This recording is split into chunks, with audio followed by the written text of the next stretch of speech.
Are you able to see my screen? Yes, sir. Yeah, fine. Thank you. So, recollecting what we have seen in the last sessions, that we have seen the history of Java, features of Java, only we have listed. Slowly, we are progressing and discussing about the features of Java through the programs. We have seen the purpose of static method, and we have been introduced to the usage of GitHub for the programming, and four categories of functions we have seen with the illustration of area of square from my end, and you have performed the area of rectangle. Okay, so these are all the things that we have come across till now. Now, today's session, we are going to move with the specific learning of static keyword.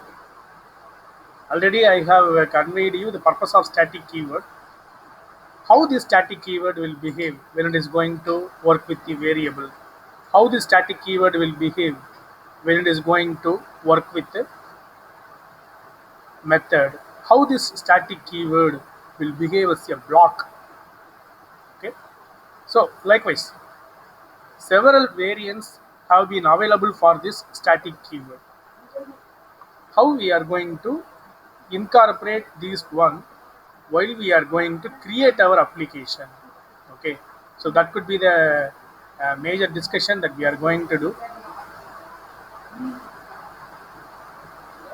So it can be used with a variable, it can be used with a method, it can be used as a separate block, it can be used in the nested class. Nested class means class within the class. So how we are going to use with a static variable? So that can be illustrated with a program. Okay, might be memory efficiency that we are talking about is advantage, but you could be able to see it. For example, I am creating a class like this. There is a class student, roll number, that consists of members, roll number, name, and college. Okay, roll number and name will change for, consider 500 students are there. So 500 records I am going to create. Roll number and name will change for all 500 students, but college name will not change, right? In these type of situations, I can employ static keyword for the variable. Okay, so the value will not change for all 500 records.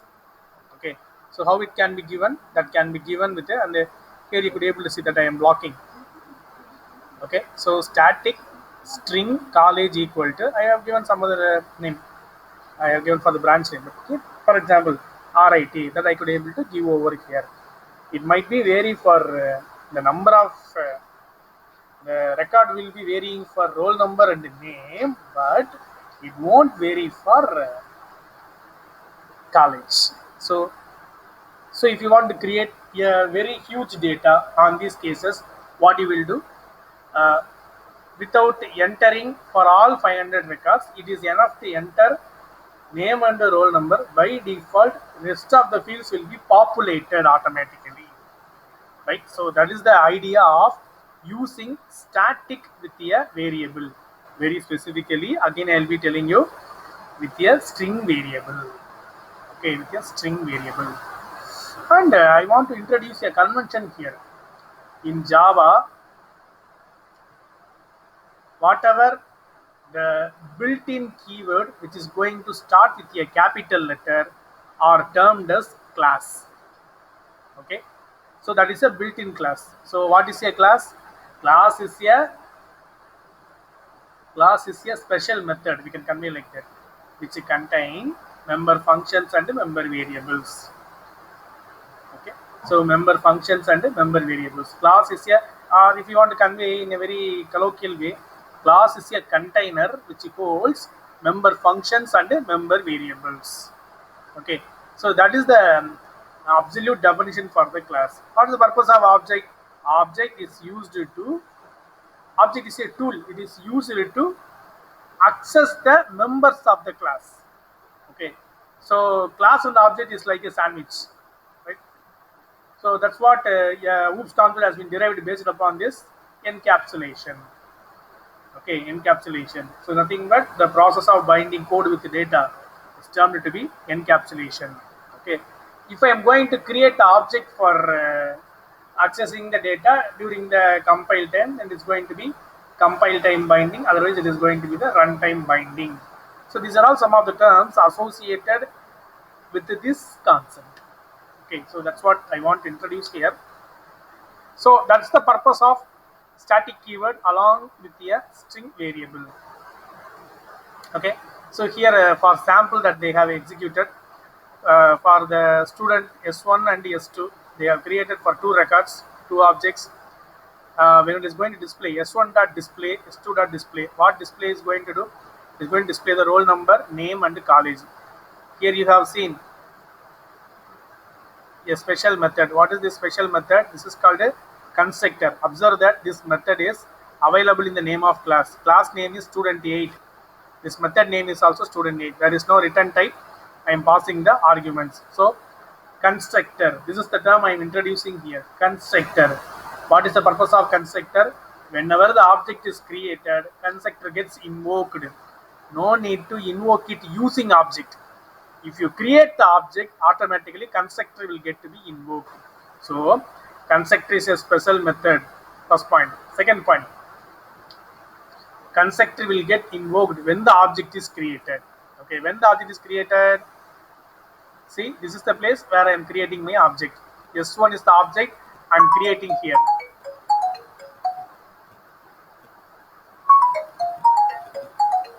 S1 is the object I am creating here. Okay.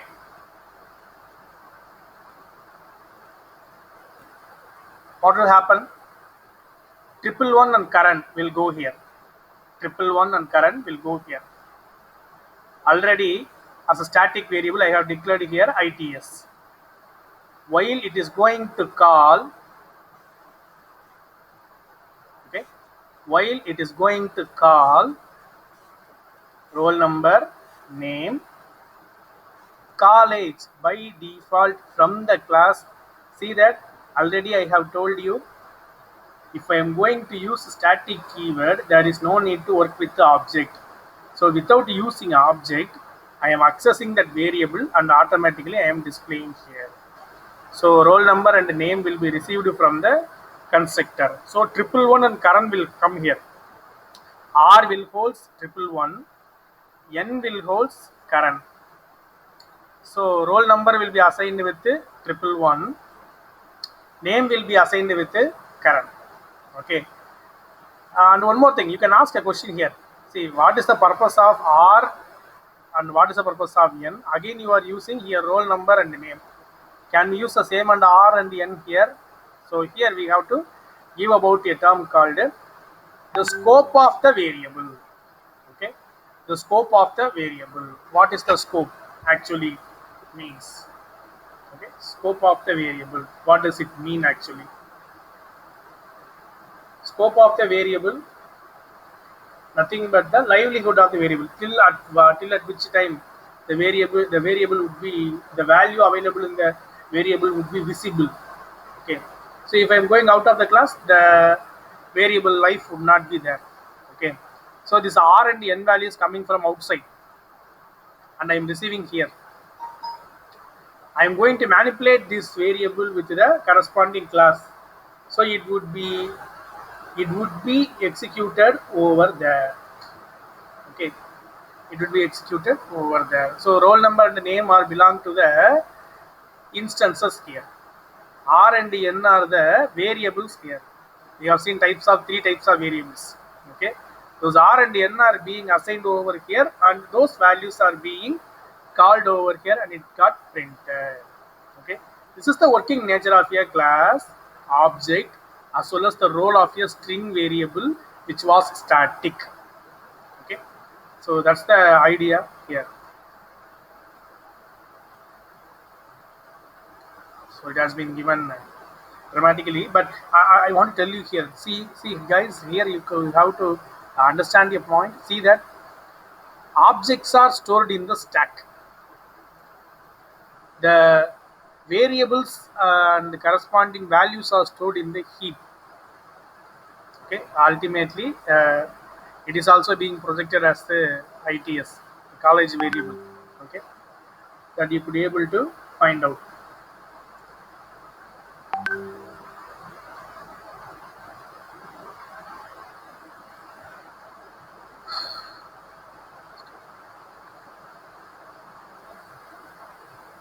Fine. So stack is a data structure, heap is a data structure. Remember, heap is a free data area in the memory. Heap is a free data area in the memory. Heap is a free data area in the memory. Please have a note on this. That's what I'm repeating again and again. Heap is a free data area in the memory, because these are all some of the questions which are relevant to campus interview point. So what I have to convey here is, they may ask you which data structures are responsible for local variables, which data structures are responsible for instance variables. Okay, so please remember that objects will be available always in stack, because the content whatever that we are going to do at runtime, which would be projected on stack. Please remember that whatever that we are going to do during compile time, that will be available in the heap. This is the key point. Computer science engineers, you would be feeling very bad that all engineers are learning programming. How we want to differentiate us from them? These are all the places where you can differentiate what a computer science engineer could be able to exhibit his knowledge, what a communication engineer or mechanical engineer could be able to exhibit his knowledge on programming. These are all the places. You have to interlace your core subject with the programming papers. Okay. So the role of data structure here is ultimately,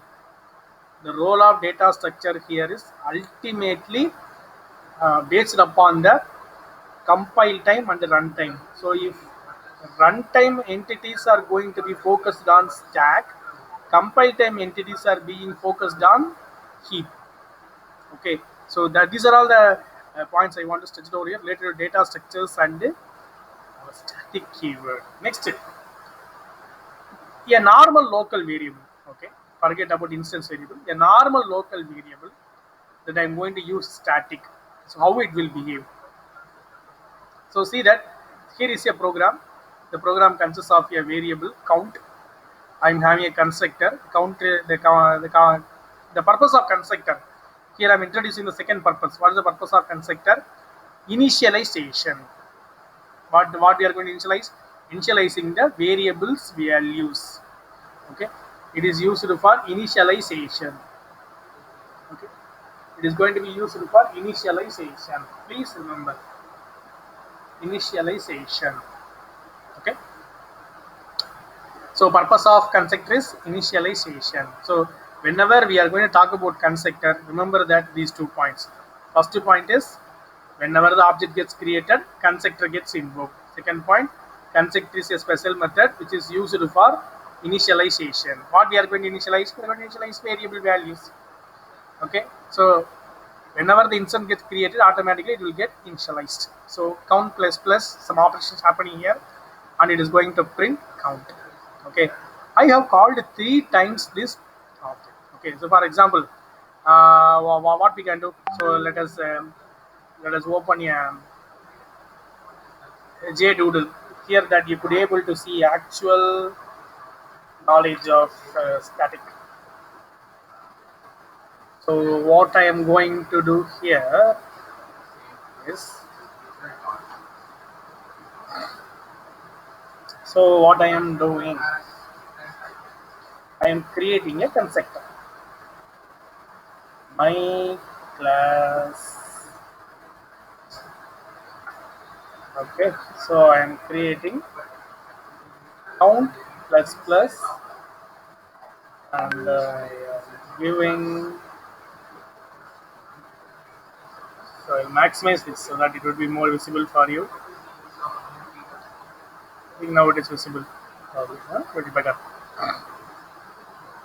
System dot out dot println, and I'm going to print the count. Okay. count equal to for the variable count that I'm going to give here, and we will rewrite the main. So what we are going to write in the main, I'm going to create the object. So for which class? My class, I'm creating object 1, O1 equal to new my class. Okay, I'm creating an object. So likewise, I'm creating the second object, Control C, Control V, creating the second object. Next, Control V, I'm creating the third object. So this variable has to be initialized, right?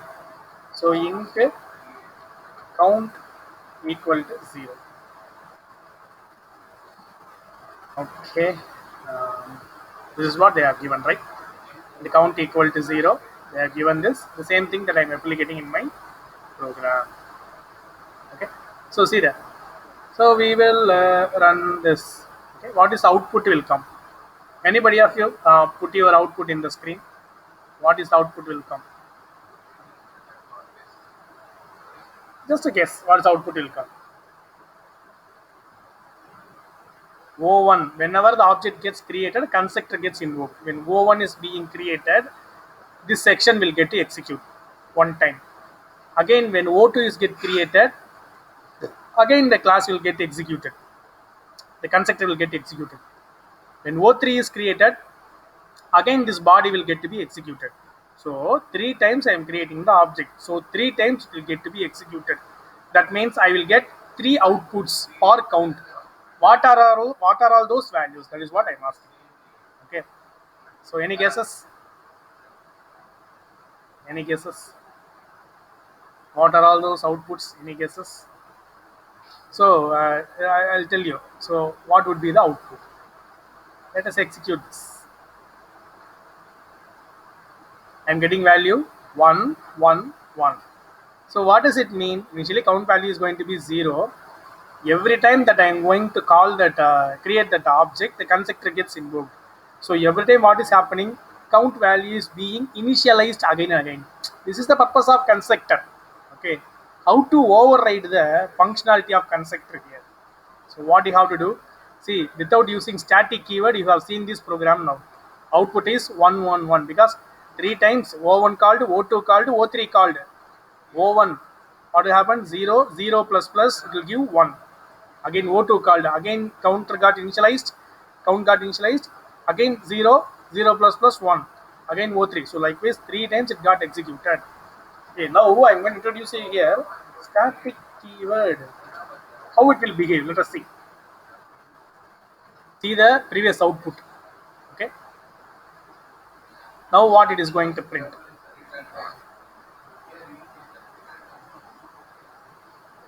See that value got changed. Count 1, 2, 3. So what it is doing, it is remembering its last value. Okay, it is remembering its last value. This property is called persistence. Okay, this property is called persistence. So that variable or object could be able to remember what it was having in the previous iteration. Okay, so when I'm going to integrate static keyword with the integer variable, it is ready to remember the previous iteration value. That's a very simple idea. And have you remember that how the static keyword will behave when it is going to work with my string variable. It is ready to represent the same idea. It is ready to represent what was the last variable. It is ready to bring it over here. What we have initialized first, how many number of times I have created the object, that many number of times it is ready to remember what was initialized first. Okay, what was initialized first. The same idea only here. What was initialized first? It was initialized with 0. 0 plus plus is going to 1. Now count value is going to be 1. That 1 will be initialized again. 1 plus plus will give me 2. Again, next time O3 is called 2 plus plus, it will give me 3. Right? Please remember that. That is a usage of static keyword. When it is going to work with a variable. Because why I am giving you much more in-depth idea here is, based upon this static, you have some 2 to 3 questions will be in Wipro. So that is the reason why I am stretching upon this topic. Fine. So that's what the program counter that was being elaborated here. So what will happen if I'm going to work with a static method? So already I have shown you, right? So without creating the object, I am ready to access the contents of the class. Without creating the object, I am ready to access the contents of the class. Okay, so that is the idea. That's what being elaborated. And also they are asking why Java main method is a static, because you could be able to see even in the doodle editor that you could be able to see that public static void main. Here also static keyword is there. What is the purpose of the static keyword? That's what the question is actually. Without creating any object, I am executing this main method, right, by default.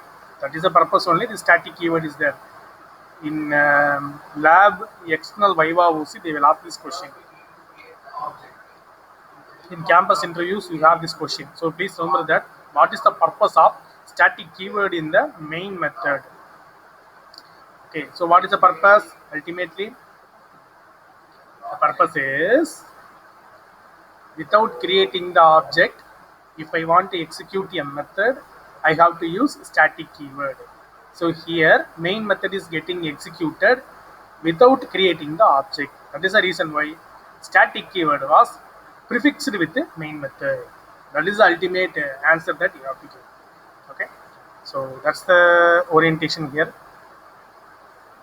How can I use static as a block? That's a mind-blowing content that most of the students will have a run on this actually. How it will behave. See that there is a class A2. Within the class, I am having static as a block. Keyword is used as a block here. After static, I am having a curly brace. I am giving a statement. Next, I am using a main method. Within that main method, I am having a print method. Within the static also, I am having a print method. Within the main also, I am having the print method. Right? I am not using any object. That particular static block has no method name. Please remember, there is no method name. By default, it is getting executed. Check that. Have I created any object within the main? No, not at all. I have not created anything. I am displaying only the main. So which is giving the utmost first priority. First priority is nothing but static. Okay, static. So system.out.println is within the main is getting executed second. Okay, so that would be the major impact that you have to learn. 2 points you have to learn here. First one, for static block, no need of any object to be called. By default, it will get to be executed. Sentences are statements which are within the static block. Second thing, priority will be given for static block, then only main method will get to be executed. So here that you will be able to see output is static block is invoked. This is the statement from this print statement. Okay, hello main. This is from the print statement which is within the main. So first static block sentences get to be executed, statements get to be executed. Next only the statement within main get executed. So these are all the two things you have to learn. No need to use any object to execute the static block. Second thing, priority will be given for static block among all other classes, all other methods which are available inside the class, including main. Okay, so these two learnings are very, very important.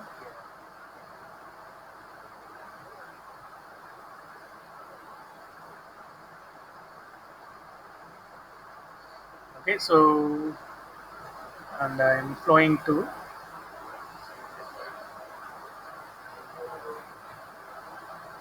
yes, some of the features of Java that I want to bring it over here, because this could be the stage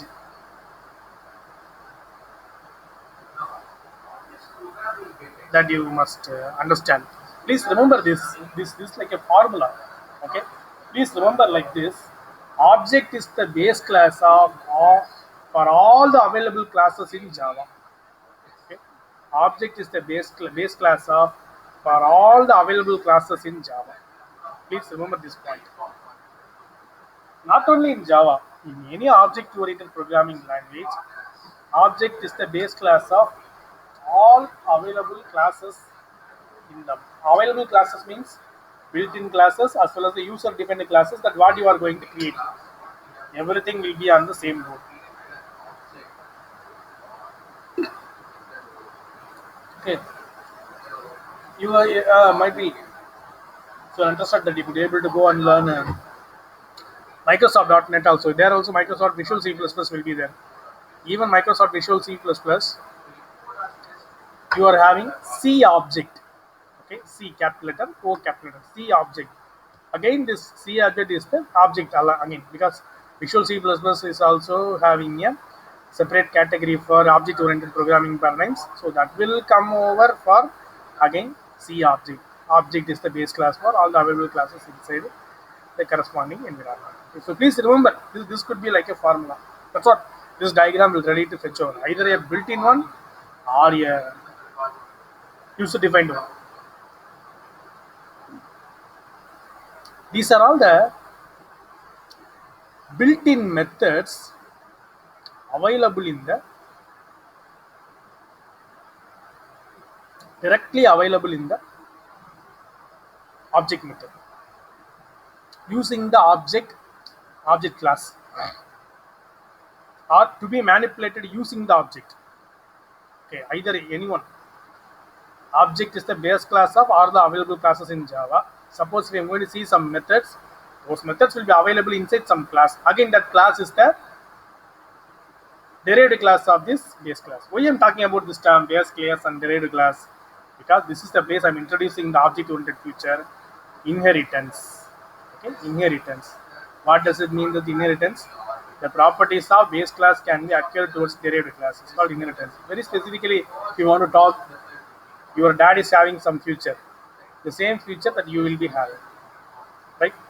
So that property will be derived from your dad or your mom, whatever may be.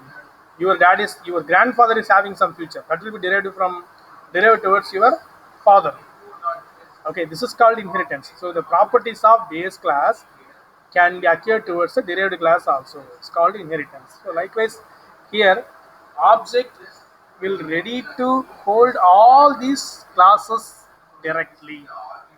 Okay, so we will see all those things very detailed in the forthcoming sessions because here get class will return me the object of the class. We will see the metadata about the class. Hash code, we will see about these things in collections. Boolean equals, we'll see in operators. Clone, we will be studying about shallow cloning and deep cloning. ToString, conversion of object into string. Notify all, wait. All these things are related to multi-threading, we will see. Okay. Finalize, it is used for as a garbage collector. It is something interesting. This garbage collection is, see, you will be creating a variables in the programs. What is the status of variables when you have completed execution? What will happen? They will occupy memory. Okay. So, what is the purpose of this finalize method is it will observe now and then or whenever that you are going to call, it will identify what are all the variables which are not in use. It will go on to free the memory area occupied by the variables. Okay, please remember that. It will free the memory area occupied by those variables. That is the reason why garbage collector, the terminology garbage collector. Recent versions of Java, JDK supports for this garbage collection by default. No need to call finalize method. But in the previous versions of Java, you have to call this finalize method. What the purpose of this finalize method is? Ultimately, it will identify the variables or identifiers which are not in use, but they have occupied some memory. Memory represents in primary memory, in RAM.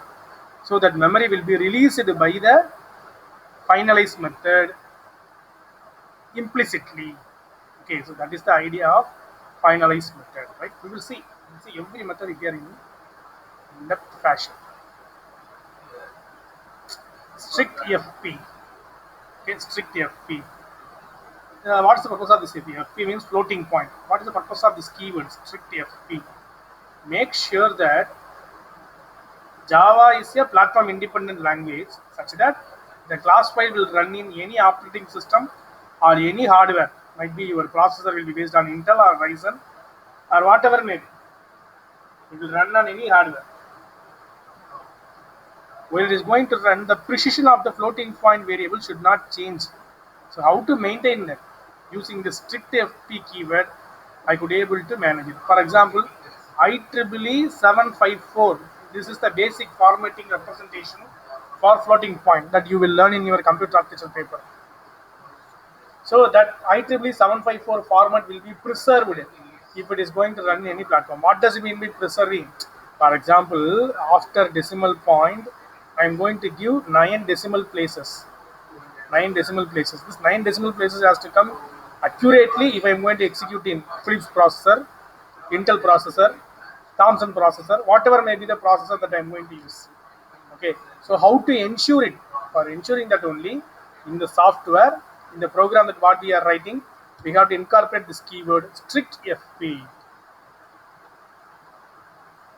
So inner class within the class is called inner class, especially to group classes and interfaces we will use this.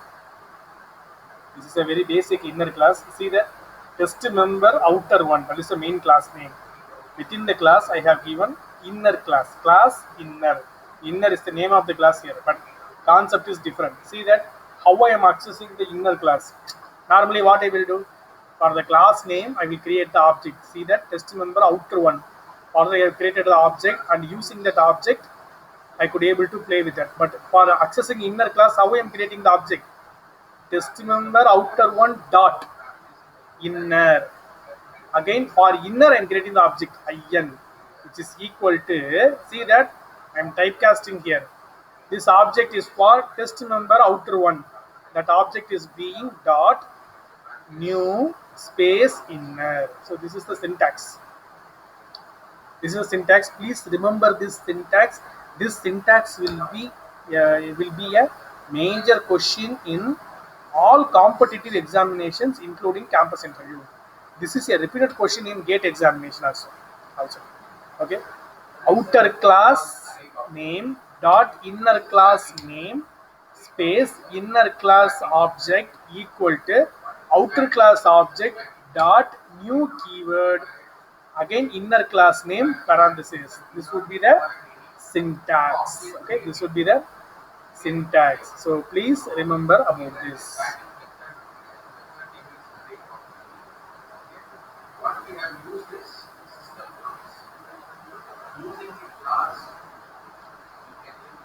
Okay, so within a method I am giving a class. See here, the previous one is within the class I have given a class. Now within the class there is a method. Within the method I am giving a class again. Okay,